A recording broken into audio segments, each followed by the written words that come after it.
I'm back with another book review, and this time I will be reviewing State of Fear by Michael Chricton. So let's get started. Question number one, what is the book about? The book is about this lawyer. His name is Peter, and he has been sent on a mission to find out where his client's money has been going. His client is a philanthropist named George, and he regularly donates millions of dollars to the environmental movement, but he senses that something isn't really going right, and so he sends his lawyer on a mission to find out what's going on. This mission that Peter's on takes him all around the world and puts him into different situations that are often life-threatening. I wouldn't really say that this is a science fiction novel. It's more like a science-based thriller. Question number two, what did you not like about the book? To be honest, I can find quite a few things I can say that I did not like about the book. Number one, I wasn't really a fan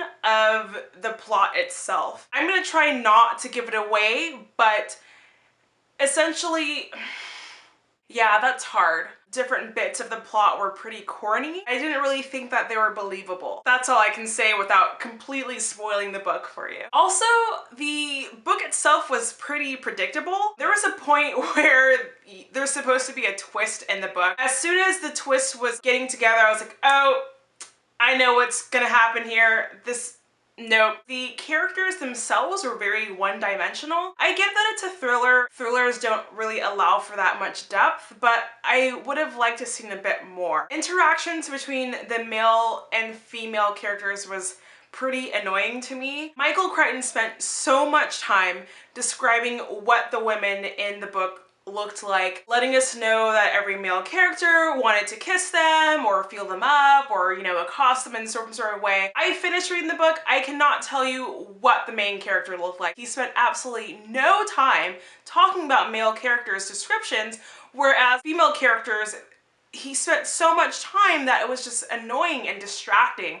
And so I really didn't like that part of the book. Question number three.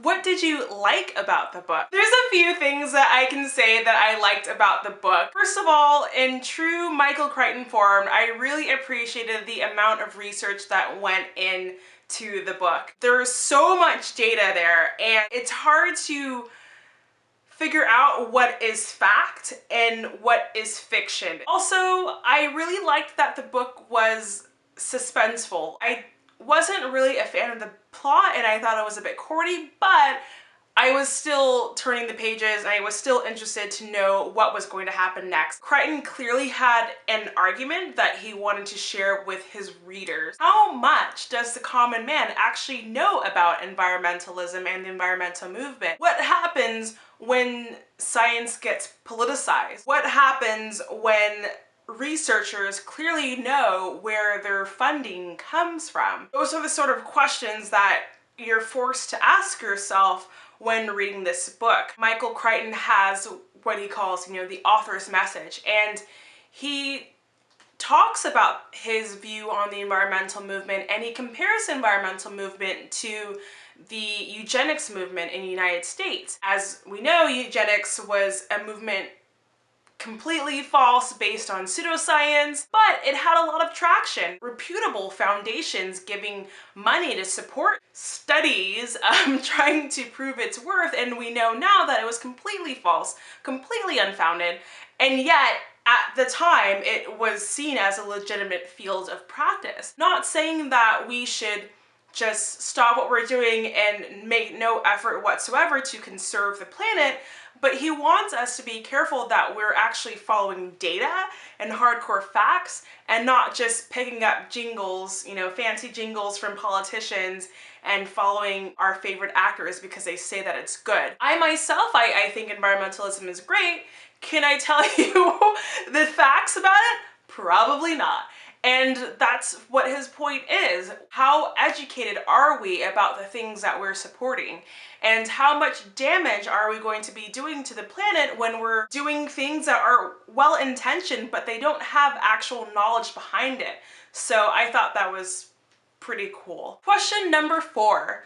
Would you recommend this book? And if so, to who? Yeah, I recommend the book.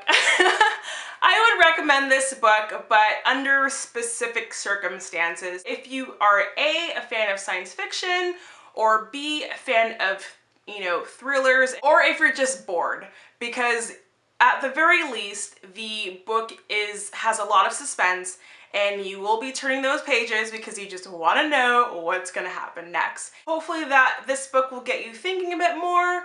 If not, at least it will be a good read. Overall, I give this book a 3 out of 5 because honestly, I just think the book is average at best. I would recommend it to anyone who's bored and just wants a suspenseful read.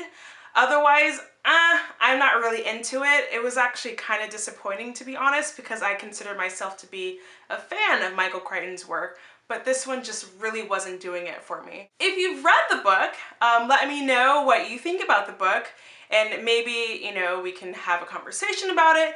And if you've read Michael Crichton's work, go ahead and leave me comments below. I'd love to hear what you think about his work. And yeah, so until next time, happy reading, guys!